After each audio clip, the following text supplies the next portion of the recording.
Okay. Now project है वो तो आए वो ना project में CSS PID okay ऐडी में internet HTML कुछ फोन लाइन में सो ये बामा याई थारे दिए बामा सीधे बामा राले जो रो आ कुना ने मुना प्यार है project टाइप से आओ जो लोग चीज़ में बनो फिर जो दो में ID का जो को पिके तंगे तारे जो बाई ID तो के जो notepad web तो रामो supply တဲ့တော့ဗောနော်အခုကျွန်တော်တို့လုံးမဲ့အလုပ်တော်များ Microsoft Windows ပေါ်ဖြစ်တဲ့အတွက် Microsoft ကုမ္ပဏီကနေပြီးတော့တရားဝင် open source အနေနဲ့ထောက်ပံ့ပေးထားတဲ့ Visual Studio Code ဆိုတဲ့ ID ကိုသုံးမယ်အဲ့ဒီမှာလည်းကျွန်တော်တို့လက်တွေ့ developer တွေသုံးချနေတဲ့ programming language တော်တော်များများကို support ပေးထားတယ်ဗောနော်အခု software နာမည်လေးကတော့ဒီမှာအဲဒီ Visual Studio Code ဗောနော်ကိုရိုက်ထည့်ရှာပြီးတော့ online နဲ့ရှာမယ်ဆိုတဲ့ရတယ်ကျွန်တော် website မှာဆိုတဲ့ဒါကို download တင်ပေးထားမှာဗောနော် okay အဲ့တော့ကျွန်တော်တို့ရေးလိုက်တဲ့ဟာလေးကိုကျွန်တော်တို့လက်တွေ့ဒီမှာကြည့်လို့ရအောင်နော်ဒီမှာတပယ် window နဲ့ပြလိုက်ဗောနော်ကျွန်တော်တို့ဒီမှာရိုက်တဲ့ဟာလေးကိုဒီတော့ကျွန်တော်တို့ဒီ Visual Studio Code ထဲမှာကျွန်တော် file folder လေးတစ်ခုဖွင့်လိုက်ဗောနော် open folder ဆိုဖွင့်လိုက်မယ်ခုန project ကိုကျွန်တော်သွားမယ် CSS PID ရေးလိုက်မယ် select folder ဆို CSS PID ရဲ့ folder structure အတိုင်းပဲဒီမှာမြင်နေရမယ်ခုန CSS folder တို့ inner HTML ဘာမှမရှိသေးဘူးเนาะအဲ့ဒါလေးကျွန်တော်ဒီမှာစရေးတော့မယ်ဒီတော့ကျွန်တော်တို့html ဆိုတဲ့ file လေးဖြစ်သွားအောင်ဒီ document type လေးကြီးညာလိုက်မှာပေါ့เนาะအဲ့မှာdoctype ဆိုတဲ့ကြီးညာလိုက်မယ်โอเคအရောင်းလေးပြောင်းသွားရင်เนาะပြီးရင်ဒါ html ဆိုတဲ့အဖွင့်နေရေးမယ်ပြီးရင်အဲ့ဒီထဲမှာ hd head ပေါ့เนาะ head head ထဲမှာတော့တိုက်တယ် din လေးတိုက်တယ်မှာ nydc library လို့ရေးလိုက်ပါတော့ nydc ပြီးရင်ပြန်ပေးလိုက်မယ်တိုက်တယ် remake ပေါ်နေเนาะသူကိုနှိပ်လိုက်မယ်โอเคပြီးရင်ဒါလေးကို head ပိုင်းလေးကိုပြန်ပေးလိုက်ပါတော့ hd head slash လေးခံလိုက်အောင်ပါနော် slash အဲ့မှာရှိနေသူပြီးရင်ဒါပဲစမလို့ဆိုတော့ body စမယ်ပေါ့နော် bodyပြီးရင်ဒီမှာ body ကိုပြန်ပေးရပါတော့ body ပြီးရင် html ကိုပြန်ပေးမယ်โอเคဒါလေးကိုတော့တင်လိုက်မယ်file sys ပေါ့နော်ခုချိန်မှာခုနကတော့ဖွင့်ထားတဲ့ file ကသူ့ရဲ့ title value တွေမှာသွားကြည့်လိုက်ရင် file ရှိတဲ့ location ကိုပြတာပေါ့နော် e တဲ့နောက် css folder တဲ့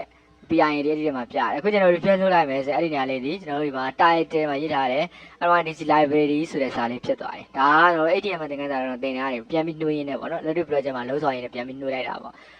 okay ပြီးတော့ဒီထဲမှာအပိုင်းနေပိုင်းတော့မယ်ပေါ့နော်အပိုင်းနေပိုင်းတော့မယ် DIV နဲ့ပိုင်းမယ်ပေါ့အဲ့တော့ကျွန်တော်တို့header စမှာဖြစ်တဲ့အတွက် comment လေးရေးလိုက်အောင်မယ်နော် comment ကိုcomment လေးရေးမယ်ဘာရေးမလို့ဆိုတော့ start header ပေါ့နော် start header လို့ရေးလိုက်မယ် okay comment ရေးပြီပြီးရင်ဒီမှာ div ဆိုပြီးပိတ်ပြီပေါ့နော် div တော့ဒါ logo တွေလုံးဝဖြစ်တဲ့ CSS ခါလေးကြီးညာခဲ့မယ် id ဆိုပြီးတော့သူ့ကိုကျွန်တော်တို့logo ဆိုပြီးတော့ကြီးညာခဲ့မယ် okay ပြီးရင်ဟိုဖြစ်အောင်ပေါ့နော်တခါလေးပြန်ပိတ်ခဲ့လိုက်နော်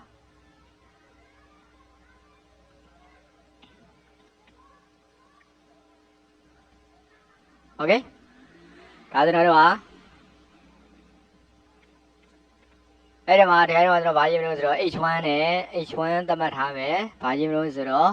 သူ့ကိုကျွန်တော်တို့link လေးထားနေတာဖြစ်တဲ့အတွက် anchor link လေးပေါ့နော်a သူရဲ့ link ကတော့ကျွန်တော်တို့site ကတခြား terminal ကိုညွှန်းရမရှိသေးတဲ့အတွက် default အနေနဲ့ပဲကိုပဲပြန်ညွှန်းလိုက်မယ်ဒီ site ကိုပဲပြန်ညွှန်းလိုက်မယ်ပြီးရင်ဒီမှာ h1 အနေနဲ့ဘာကိုပေါ်ကျွန်တော်တို့ဆိုတော့ nydc e library okay ပြီးရင် anchor တက်ရင်လာဖြစ်တယ် anchor တက်နဲ့ပြန်ပိတ်ရပါတော့။ပြီးရင် h ဘာကိုပိတ်မလို့ဆိုတော့ h1 ကိုပိတ်မယ်။ Okay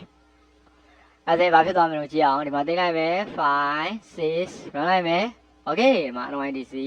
e library ဟုတ်ပြီနော် anchor ဖြစ်တဲ့အတွက်ဒီမှာလက်တိတ်လိုက်မယ်ဆိုရင်လက်ကလေးပိတ်တော့ဘာမှဖြစ်သေးဘူးဒီဘိုင်းပဲပြန်ညွှန်လိုက်မယ်နော်။ပြီးတော့ paragraph လေးတစ်ခုထည့်ကြည့်အောင်။ပြီးတက်လေးနဲ့တို့ရော leading e library မြန်မာပေါ့နော် e-learning တွေကတော့ leading e-learning မြန်မာပေါ့နော်ဒါကျွန်တော်slogan ပေါ့ဆောင်ပေါ့ leading library in Myanmar အားလည်းပဲပြန်ပေးမယ်နော် P နဲ့ပြန်ပေးမယ် okay အဲ့ဒါဒီကြည့်ရအောင် file sys okay ဒီမှာ leading library in Myanmar ဟုတ်နော်ပေါ်နေပြီဒီက logo ပုံလေးအတွက်လုပ်ကြည့်မယ်နော် logo ပုံလေးအတွက်ကိုကျွန်တော်သူ့ကိုအပိုင်းတစ်ပိုင်းလို့ကျွန်တော်ဖြစ်တဲ့အတွက်ဒီ INV နဲ့စားလိုက်မယ်သူ့ ID ကိုဘာထုတ်မလို့ဆိုတော့ slogan လို့ပေးလိုက်မှာပါစာကြည့်ရရဲ့ဆောင်းပုံလေးတစ်ခုထည့်နေတာနော်အဲ့ဒါသူ့ကျွန်တော်တို့ကပုံလုံးမှာဖြစ်တဲ့အတွက် img tab နဲ့ပုံရဲ့ source က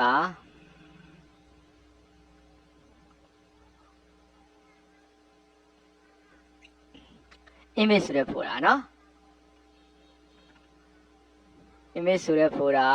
logo ဆိုတဲ့ folder ထဲမှာ library slogan.png ဆိုတဲ့ file လေးရှိတယ် okay နော်အဲ့ဒီ file လေးအဲ့ဒီ file လေး loading လုပ်တဲ့အချိန်မှာပုံမခေါ်နိုင်သေးခင်မှာစာပြရမယ်အခြေအနေများကြုံခဲ့ရင်ဒီစာလေးပြလိုက်မယ် library slogan okay ပြီးဒီပုံကိုအနေထားလေးသတ်မှတ်လိုက်ရပါတော့ width block height block ဆိုတော့သတ်မှတ်မယ်အဲ့တော့ width ကို139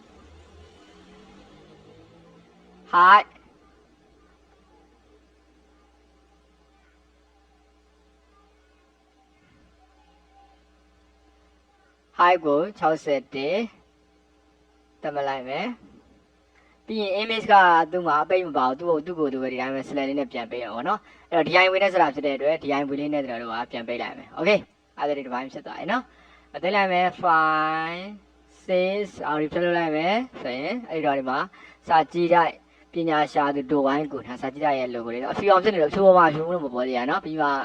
ဒီ CSS တွေနဲ့တင်းနေဟို CSS တွေနဲ့ color တွေ background တွေတက်မလိုက်တော့ပေါ်လာမှာအဲ့ဒါကျွန်တော်တို့ကဒီ header ဘိုင်းပေါ့နော် header ဘိုင်းဖြစ်တဲ့ logo အုပ်စုလေးတို့ပြီးသွားပြီ okay နော်ရလာ result လေးဒီလိုလေးရလာနိုင်မယ် okay နော်ဒီစင်းလေးနားထောင်ပြီးလုပ်ကြည့်အောင်